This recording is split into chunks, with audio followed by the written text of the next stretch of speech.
तो देखिए, स्वदेशी वैक्सीन को मंजूरी मिलना पूरे देश के लिए गर्व की बात है। आइए अब 3 तस्वीरें आपको दिखाते हैं। चूंकि वैक्सीन को मंजूरी मिलने के साथ ही अब देश में खुशी की लहर है। प्रधानमंत्री नरेंद्र मोदी ने बधाई दी है और कहा है कि ये पूरे देश के लिए गर्व की बात है। कोविशील्ड को मंजूरी मिल गई है। आज बड़ा ऐलान डीसीजीआई की तरफ से हुआ है। कोवैक्सीन को मंजूरी मिल गई है। कोवैक्सीन और कोविशील्ड को मंजूरी मिलने के बाद अब कभी भी देश में बड़ा टीकाकरण अभियान शुरू हो जाएगा और उसके लिए ज्यादा वक्त का और इंतजार नहीं बचा है।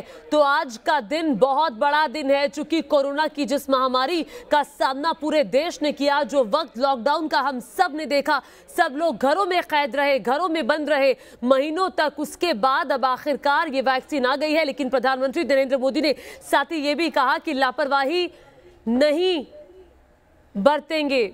और इस वक्त हमारे साथ खास मेहमान जुड़े हुए हैं और इस वक्त हमारे साथ बीएल जिंदल हेल्थ एक्सपर्ट जुड़े हुए हैं, उनके पास चलेंगे। बीएल जिंदल साहब, सबसे पहले तो बहुत बहुत बधाई। इस वक्त का इंतजार पूरा देश कई महीनों से कर रहा था। अब आखिरकार वैक्सीन आ गई है। बिल्कुल, आपको भी बहुत बहुत बधाई और देश को बधाई। और जैसे हम अभी कुछ दिन पहले डिस्कस कर रहे थे कि कोवैक्सीन हमारी जो इंडियंस है और इंडियंस पे बनी हुई है और ट्रायल्स भी एक अच्छा 26-27,000 का ट्रायल्स है हमारे पास में। तो हमें काफी गर्व है और काफी कॉन्फिडेंट है इस अपने वैक्सीन के ऊपर। हमें उम्मीद है कि ये अच्छी सी मतलब कि अपना एक इम्यूनिटी डेवलप करेगा और इस कोरोना जो महामारी है उसको अच्छे से उसको कवर करने का कोशिश करेगा। 90% जो आपका कह सकते हैं कि जो एक इसका सक्सेस रेट मान सकते हैं, क्योंकि हम ऐसे उसको देखते हैं कि एंटीबॉडीज कितने लोगों में बन रही है। तो रफली देखा गया कि 90% लोगों में एंटीबॉडी बन रही है। तो ये एक अच्छा साइन है हमारे लिए। और दूसरी बात है और सबसे बड़ी बात है कि सबसे पहली inactive version of the virus है। बेसिकली ये एक लाइव वायरस है। हाँ। और लाइव वायरस से जो वैक्सीन बनती है उसमें 2 खासियत होती है। एक तो होती है ज्यादा इफेक्टिव होती है, सेकंड है कि अगर माइनर म्यूटेशंस होते भी हैं उनमें भी इफेक्टिव होती है। तो बीएल जहांगीर जी, मैं ये भी आपसे जानना चाहूंगी, चूंकि ऐलान हो चुका है, डीसीजीआई की मंजूरी का ही इंतजार किया जा रहा था, कब से ये जो फ्रंटलाइनर वर्कर्स हैं, डॉक्टर्स हैं, उनको वैक्सीन लगना शुरू हो जाएगा? कितना वक्त और लगेगा? देखिए, मुझे लगता है कि 1 से 2 सप्ताह और लगेंगे। अभी उम्मीद है कि 10 से 15 जनवरी तक आई थिंक ये वैक्सीन हेल्थ केयर वर्कर के लिए अवेलेबल होगी, क्योंकि ट्रांसपोर्टेशन काफी एक बड़ा पार्ट है आपके वैक्सीनेशन प्रोग्राम का, क्योंकि काफी लोगों को लगाना है, बिकॉज काफी एरिया कवर कर रहे हैं और काफी लोग कवर कर रहे हैं। तो इसके लिए आई थिंक लगेगा थोड़ा टाइम, 1 से 2 सप्ताह तक मान के चलिए। अभी जी, इमरजेंसी इस्तेमाल की जब हम बात करते हैं तो जाहिर तौर पर चूंकि जो गाइडलाइंस आई थी उसमें साफ तौर पर था कि पहले 30 करोड़ लोगों तक जाएगी। हेल्थ वर्कर्स, डॉक्टर्स और जो बुजुर्ग हैं वो उसमें शामिल रहेंगे। मैं आपसे जानना चाहती हूँ कि इमरजेंसी इस्तेमाल का मतलब क्या हो जाता है, एक लेमैन की भाषा में प्लीज आप समझाएं।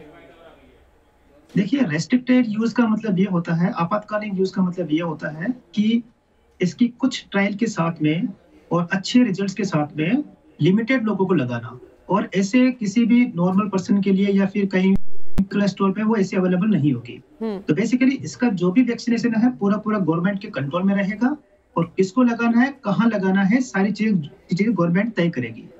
तो ये रहेगा इसके लिए। मुझे उम्मीद है कि 1 से कह सकते हैं कि 1 जनवरी से या जब से शुरू होगी उससे लेके 2 से 3 या 4 महीने तक ये डेफिनेटली पूरा कंट्रोल में रहेगा। डॉक्टर साहब, मैं आपकी बात समझ गई। आपने कहा कि ये वही गाइडलाइंस होगी जो सरकार की तरफ से तय की गई होंगी, उन लोगों को लगाई जाएगी। लेकिन एक और बात का जिक्र हो रहा था, वो लोग जो 50 साल से कम उम्र के हैं लेकिन किसी गंभीर बीमारी से पीड़ित हैं, जिन्हें जरूरत है वैक्सीन की, तो क्या वो लोग भी इसमें शामिल होंगे? क्या लगता है, या इस स्ट्रैटेजी का हिस्सा होंगे? देखिए, जो फर्स्ट ट्रायल्स आती है ना वो 2 लोगों की होती है। एक तो हेल्दी वर्कर्स होते हैं उनके लिए, या जिनमें माइनर प्रॉब्लम्स होती है या फिर क्रोनिक प्रॉब्लम्स होती है। अब देखिए, काफी क्वेश्चंस हैं जो अभी अनआंसर्ड हैं। काफी लोग क्वेश्चन पूछते हैं कि डॉक्टर क्या ये बेबीज में लग सकती है क्या, बच्चों में लग सकती है क्या, या फिर जो प्रेग्नेंट लेडीज है उनमें लग सकती है क्या, या फिर सर्टेन जो बीमारियां होती है, कुछ ऐसी बीमारी होती है उनमें लग सकती है क्या। तो ये सारी चीजें भी अनआंसर्ड है। बेसिकली वो जैसे गाइडलाइंस डॉक्टर साहब आएंगी तो पता चलेगा।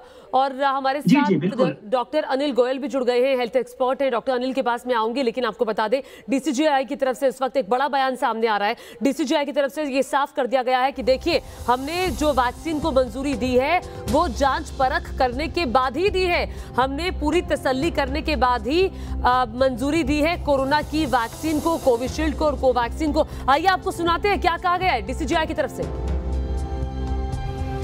Messrs. Serum and Messrs. Bharat Biotech vaccines have to be administered in 2 doses. All the 3 vaccines have to be stored at 2 to 8 degrees centigrade.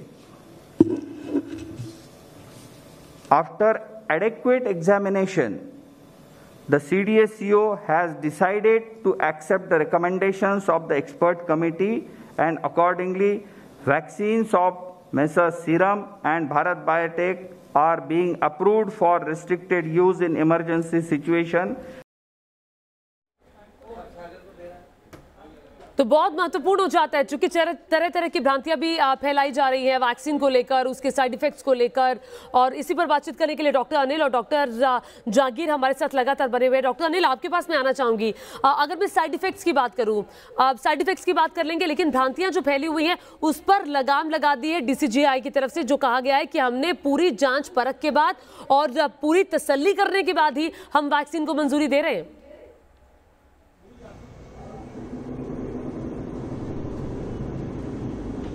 Ji hello ji doctor Anil, आवाज आ रही है? हेलो, लगता है हमारी आवाज नहीं जा रही है डॉक्टर। जी अब आ रही है। जी जी जी डॉक्टर अनिल गोयल, मैं आपसे ये जानना चाहती हूँ, आपने कहा, हाँ कहिए कि जी आपने कहा कि इसके साइड इफेक्ट्स क्या हैं और साइड इफेक्ट्स के बारे में भ्रांतियां फैलाई गई हैं।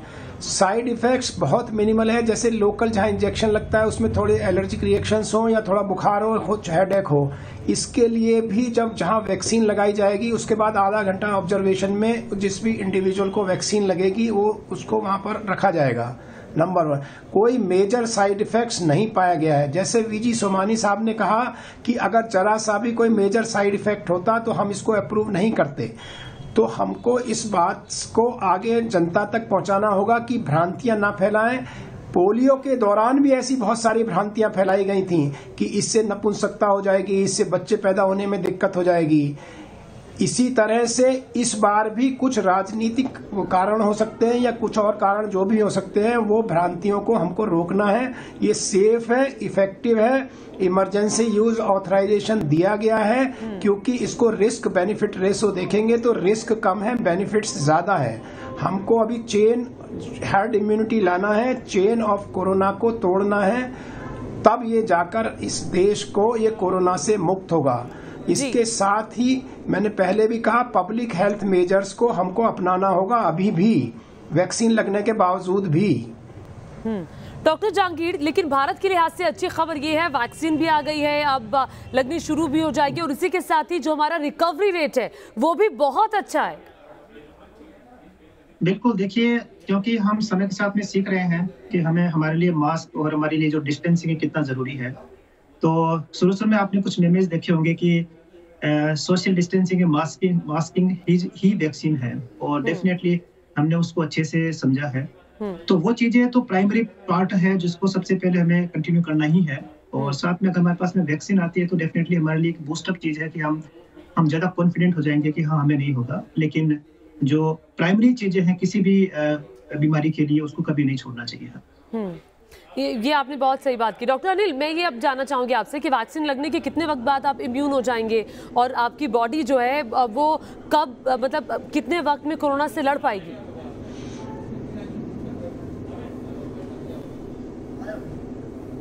जी, जैसे कि आप जानते हैं 2 डोज लगेंगी, एक डे 1 पर, एक डे 28 पर। कोवैक्सीन ने पहले भी उनके प्रेस रिलीज में आया कि 2nd डोज लगने के बाद एंटीबॉडीज डेवलप हो जाएंगी और उसकी इम्यूनिटी बरकरार रहेगी। दूसरा सवाल आता है कितने वक्त तक रहेगी, ये आगे आने वाले साइंटिफिक डेटा बताएंगे। अभी तक ऐसा लगता है कि कोवैक्सीन की वैक्सीन लगने के बाद हो सकता है ये 10 साल तक वो वैक्सीन इफेक्टिव रहे। लेकिन मैं इसको विद कॉशन बोलना चाहता हूं कि इसके बाद जो एंटीबॉडीज 28 दिन के बाद डेवलप होंगी वो कितने वक्त तक रहेंगी, ये मुझे लगता है अभी भी आगे आने वाले साइंटिफिक डेटा और कलेक्ट होंगे, एनालिसिस और होगी, तब होगी। आपके सवाल का सीधा जवाब जनता के लिए ये है कि दूसरी डोज लगने के बाद आप में इम्यूनिटी डेवलप हो जाएगी और आपको कोरोना से राहत मिल जाएगी। ठीक है, आपने बहुत सीधे शब्दों में, स्पष्ट शब्दों में ये कहा। डॉक्टर जहांगीर, एक और सवाल है। भारत की जो इस वक्त स्थिति है वो यूरोप के मुकाबले, यूरोप की कई कंट्रीज में लॉकडाउन लगा हुआ है, रोज मामले सामने आ रहे हैं, और अभी जो टोटल मामले हैं पूरी दुनिया के 8 करोड़ से ज्यादा आए हैं, जो कि रिकॉर्ड तोड़ है अपने आप में। ऐसे में भारत जो इतना बड़ा मुल्क है, इतनी बड़ी जनसंख्या है, तो जिस तरह से हम चले हैं कोरोना से लड़ने के लिए, हम बहुत अच्छी स्थिति में हैं और हम इससे और बेहतर स्थिति में कोरोना की वैक्सीन आने के बाद हो जाएंगे। बिल्कुल, देखिए, क्योंकि हम इस चीज को एक्सेप्ट करते हैं एज ए चैलेंज कि हमें इस चैन को बिल्कुल तोड़ना है, और जैसे मोदी जी ने हमें कहा है वैसे हम इसको एक्सेप्ट करते जा रहे हैं। तो हमारा जो कह सकते हैं कि जो अच्छा रेट है यूरोप से काफी अच्छा है recovery rate, okay. And second है कि अगर वैक्सीन आने के बाद में डेफिनेटली हमें एक एक्स्ट्रा बूस्टअप मिलेगा, जैसे मैंने बताया। और जब आपका ये कह सकते हैं कि रफली 30 करोड़ को जब आपका ये इंजेक्शन लगेगा, तो मुझे लगता है कि आई थिंक कोरोना इंडिया से वॉश आउट हो जाना चाहिए। तो डॉक्टर अनिल, आपको क्या लगता है, अब जो वैक्सीन लगनी चाहिए, चूंकि हेल्थ वर्कर्स, डॉक्टर्स तो सबसे पहले आएंगे, उसके बाद के फेज में ये वैक्सीन किन लोगों को दी जाएगी? बुजुर्गों के साथ क्या बच्चों को भी दी जा सकती है?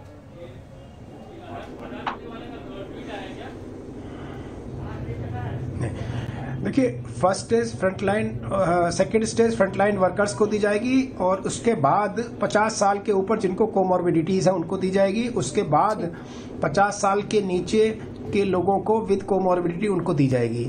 बच्चों को ये वैक्सीन नहीं दी जाएगी, प्रेग्नेंट महिलाओं को ये वैक्सीन नहीं दी जाएगी। आगे आने वाला और आगे एनालिसिस होगा, तब और पता चलेगा। एक और महत्वपूर्ण विषय है कि हिंदुस्तान में अभी बच्चों में ये कोविड वायरस अभी नहीं फैल रहा है, ये भी एक फैक्ट है। नया स्ट्रेन जो ब्रिटेन में आया है उसके बारे में ये कहा गया है कि वो स्ट्रेन बच्चों में भी बीमारी फैला सकता है, लेकिन चूंकि अभी उसके नंबर बहुत कम है, इसीलिए बच्चों में क्योंकि हो भी नहीं रहा है और अभी उस पर बहुत और स्टडीज की जरूरत है, इसलिए ये वैक्सीन बच्चों में नहीं लगेगी। बच्चों में शायद लगने की आगे 6 महीने बाद जरूरत भी ना पड़े, क्योंकि तब तक हार्ड इम्यूनिटी डेवलप हो चुकी होगी। हार्ड इम्यूनिटी का मतलब है कि 50 से 60% लोगों में अगर एंटीबॉडीज डेवलप हो जाती हैं तो सामूहिक इम्यूनिटी डेवलप हो जाती है, तो फिर चेन टूटने के बाद वो कोरोना वायरस फिर फैल नहीं सकता। ठीक है, ऐसा मेरा मानना है। एक और मैं कहना चाहता हूँ कि सोशल वैक्सीन जो अभी हुआ है इतने 9 महीने में, ये टाइमली लॉकडाउन के कारण, टाइमली ट्रीटमेंट के कारण हिंदुस्तान में मॉर्टेलिटी बहुत कम है। 1 करोड़ पॉजिटिव केस होने के बावजूद भी मॉर्टेलिटी 1.3% है। ये बहुत अच्छा मैनेजमेंट हुआ है कोविड वायरस का हिंदुस्तान में, चाहे वो प्रिवेंशन हो या अब वो वैक्सीन लाने तक। मैं निश्चित रूप से एक भारतीय होने के नाते गौरव महसूस करता हूँ। बिल्कुल, आप ही नहीं डॉक्टर अनिल, बल्कि हम सब गौरव महसूस करते हैं, और जाहिर तौर पर भारत ने कोरोना से किस तरह से लड़ाई लड़ी है उस सब पर हम सबको फख्र है।